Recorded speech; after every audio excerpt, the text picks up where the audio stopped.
हाँ सेनापति, पुत्र ना हो तो समझो ये पूरा का पूरा जीवन अधूरा सा लगता है। अरे मेरी इतनी धन दौलत है, महल है, ऐशो आराम है, राजपाट है, लेकिन लगता है कि बेटा ना होने की वजह से ये सब कुछ नष्ट हो जाएगा। अरे महाराज, आप इतना परेशान मत होइए।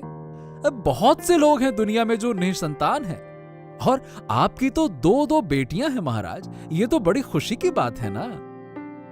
हाँ, लेकिन सेनापति, बेटियां बेटों जैसा काम तो नहीं कर सकती हैं ना। अरे शादी के बाद वो ससुराल चली जाएंगी, तब ये मेरा राजपाट, धन दौलत, सिंहासन, ये सब कौन संभालेगा? ये तो खाली रह जाएगा ना।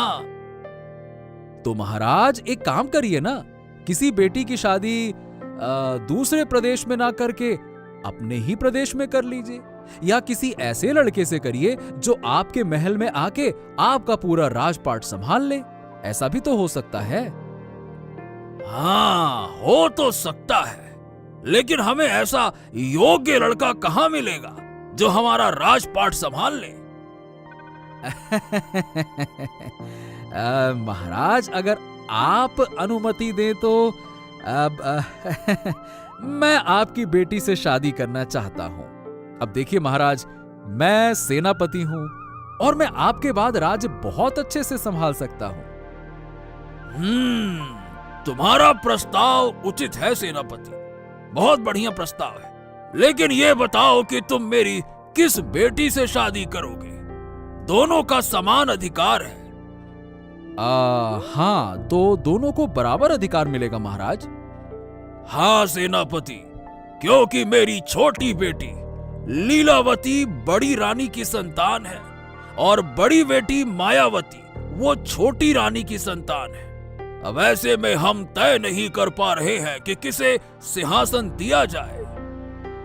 अब महाराज, सीधी सी बात है, जो बेटी समझदार और काबिल है उसे ही सिंहासन दिया जाए, और मैं भी उसी से शादी कर लूंगा। सीधी सी बात है। हाँ, लेकिन दिक्कत तो यह है कि मैं कैसे तय करूं कि कौन योग्य है? एक प्रतियोगिता रखिए महाराज, पासा खेलने की प्रतियोगिता। जो जीतेगी वही सिंहासन की हकदार होगी, बस। हाँ, ये तो बहुत ही अच्छा विचार है। ठीक है सेनापति, तुम जल्दी से प्रतियोगिता की तैयारी करो। मैं योग्य बेटी को जल्द ही सिंहासन देना चाहता हूं। ठीक है महाराज, जैसी आपकी आज्ञा। मैं अभी तैयारी करता हूं। अरे ओ मायावती, मैंने जो कहा वो तुमने सुना क्या? देखो, अब सब कुछ तुम्हारे हाथ में है। अब दिखाओ अपना जादू। ये तो बड़ी मुश्किल है। लीलावती पासा खेलने में बहुत तेज है, मैं उसे हरा नहीं सकती। देखो मायावती, तुम्हें हर हाल में जीतना होगा, वरना मेरा सपना अधूरा रह जाएगा। मैं ना तो तुम्हें पा सकूंगा और ना ही सिंहासन। फिर क्या करूंगा? मैं तुम्हें बहुत चाहती हूँ, किसी भी कीमत पर तुम्हें पाना है।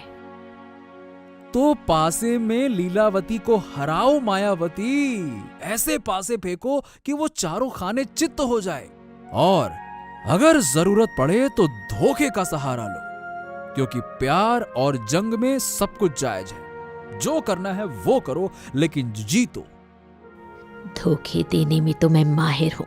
मैं लीलावती से कहूंगी कि वो इस खेल में भाग ना ले। अरे उस पर भरोसा मत करो, तुम कोई और तरीका सोचो। तरीका सोच लिया है, तुम मेरे लिए खास पासे बनवा दो, फिर देखना मैं क्या करती हूँ। अच्छा, तो कैसे पासे चाहिए तुम्हें? सुनो, मैं बताती हूँ। सच कह रही हो दीदी? पिताजी हमारी शादी करवा देंगे? तो और क्या कह रही हूँ, मैंने गुप्तचर से सुना है कि लड़के भी देख लिए गए हैं। अब सिर्फ शादी की तारीख तय करनी बाकी है। इतनी जल्दी पिताजी ने लड़के भी देख लिए, तो मेरी शादी किस देश के राजकुमार से तय की गई है वो तो मुझे नहीं पता, लेकिन पिताजी एक को महल में रखेंगे और दूसरे को दूर के राज्य में शादी कर भेज देंगे। किसे रखेंगे और किसे दूर भेजेंगे ये तो मुझे भी नहीं पता। सुनो बहन, तुम्हें एक बात बताने आई हूँ। अगर पिताजी तुमसे कभी शादी पर राय मांगे तो तुम कह देना कि तुम दूर के राज्य के राजकुमार से शादी करना चाहती हो। क्यों दीदी, मैं क्यों जाऊं दूर? तुम जाओ तो क्या नुकसान है? तुम तो जानती ही हो कि मुझे माता पिता से बहुत लगाव है। मैं उन्हें छोड़कर ससुराल में नहीं रह पाऊंगी। नहीं दीदी, मैं खुद से शादी को लेकर कोई उत्सुकता नहीं दिखा सकती। पिताजी जिसे मेरे लिए चुनेंगे उसे ही मैं अपना पति मान लूंगी। ठीक है, मेरी बात नहीं सुनोगी तो अंत में तुम्हें ही पछताना पड़ेगा। पछताना पड़े तो पड़े, लेकिन मैं पिताजी से कुछ नहीं कहूंगी। माया और लीला, क्या तुम कमरे में हो? हाँ पिताजी, हम यही हैं। अरे, तुम दोनों किस बात की चर्चा कर रही थी और मेरी वजह से चुप क्यों हो गई? कुछ नहीं पिताजी, हम अपनी शादी के बारे में बात कर रहे थे। देखते देखते हमारा 25वां जन्मदिन भी बीत गया। अब तो आप हमारी शादी की व्यवस्था करेंगे, है ना? हाँ, ये बात सही है बेटी, और यही खबर देने के लिए हम तुम्हारे पास आए हैं। हम जल्द से जल्द तुम दोनों को ससुराल भेजना चाहते हैं। तो क्या सब तय हो गया है? हाँ, लेकिन तुम दोनों में से एक को महल में रहना होगा और दूसरी को दूर के राज्य के राजकुमार से शादी करनी होगी। महल में कौन रहेगा और सिंहासन का अधिकारी कौन बनेगा, ये कैसे तय होगा? ये तय होगा पासा यानी कि चौसर खेलकर। जो भी पासा में जीतेगा वो इस राज्य की भावी रानी बनेगी और उसका पति यहाँ का सिंहासन संभालेगा। तो मेरे बच्चों, तुम दोनों इस प्रतियोगिता में कब भाग लेना चाहोगे? अगर आप कहें तो कल ही। हाँ, ठीक है ठीक है, मैं मंत्री जी से कहकर सारे इंतजाम करवा देता हूँ। अच्छा हाँ, इस पर तुम दोनों को कोई आपत्ति तो नहीं है ना? नहीं महाराज, लेकिन एक शर्त है। हाँ बताओ बच्चे, क्या शर्त है? पासे के खेल में हमें अलग अलग गोटी देनी होगी। मैं किसी और की इस्तेमाल की हुई चीज नहीं छू सकती। ठीक है, तुम अपनी गोटी खुद लेकर आना। मैं मंत्री से कहूंगा कि सोने के चौसर तैयार किए जाएं। ये खेल भी अद्भुत खेल होगा। ठीक है पिताजी, हम चांदी की गोटी लेकर आएंगे। हाँ, तो प्रतियोगिता की सारी तैयारी हो चुकी है। अब तुम लोग पाशा खेलना शुरू करो। बिल्कुल महाराज, मैं तैयार हूँ। लीलावती, बेटा तुम तैयार हो? हाँ महाराज, आप आदेश दें तो हम खेलना शुरू करें। ठीक है, चलो तुम लोग शुरू करो। सेनापति, ध्यान रखना कोई धोखा ना करे। जी महाराज, आप इसकी चिंता ना करें। मैं स्वयं राजकुमारियों पर कड़ी नजर रखूंगा। ये क्या दीदी, तुम्हें बार बार इतनी अच्छी चाल कैसे मिल जाती है? ये कैसे संभव है? भाग्य लीला, इसे ही भाग्य कहते हैं। आज भाग्य देवता मुझ पर प्रसन्न है। ठीक है, लेकिन मैं भी कम नहीं हूँ।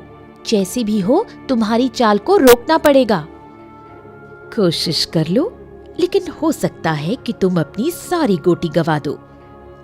लो, तुम्हारी आखिरी गोटी भी खाली। अब मैदान खाली है। मैं अकेली इस चौसर पर राज करूंगी। नहीं दीदी, तुम्हारे इस खेल से मैं संतुष्ट नहीं हूँ। इसमें जरूर तुम्हारी कोई चालाकी है। नहीं तो जो मुझे कभी पासे में नहीं हरा सकी, वो आज कैसे इतनी अच्छी खेली? तुम्हारे आरोपों से कुछ नहीं होगा राजकुमारी। महाराज ने कहा था कि खेल का परिणाम जैसा भी हो उसे मानना होगा। नहीं, ये खेल मैं नहीं मानती। मेरे साथ धोखा हुआ है। इस खेल में जरूर कोई बड़ी साजिश छिपी हुई है। साजिश? ये क्या कह रही हो राजकुमारी? देखा महाराज, ये आपका ही विश्वास नहीं कर रही, कह रही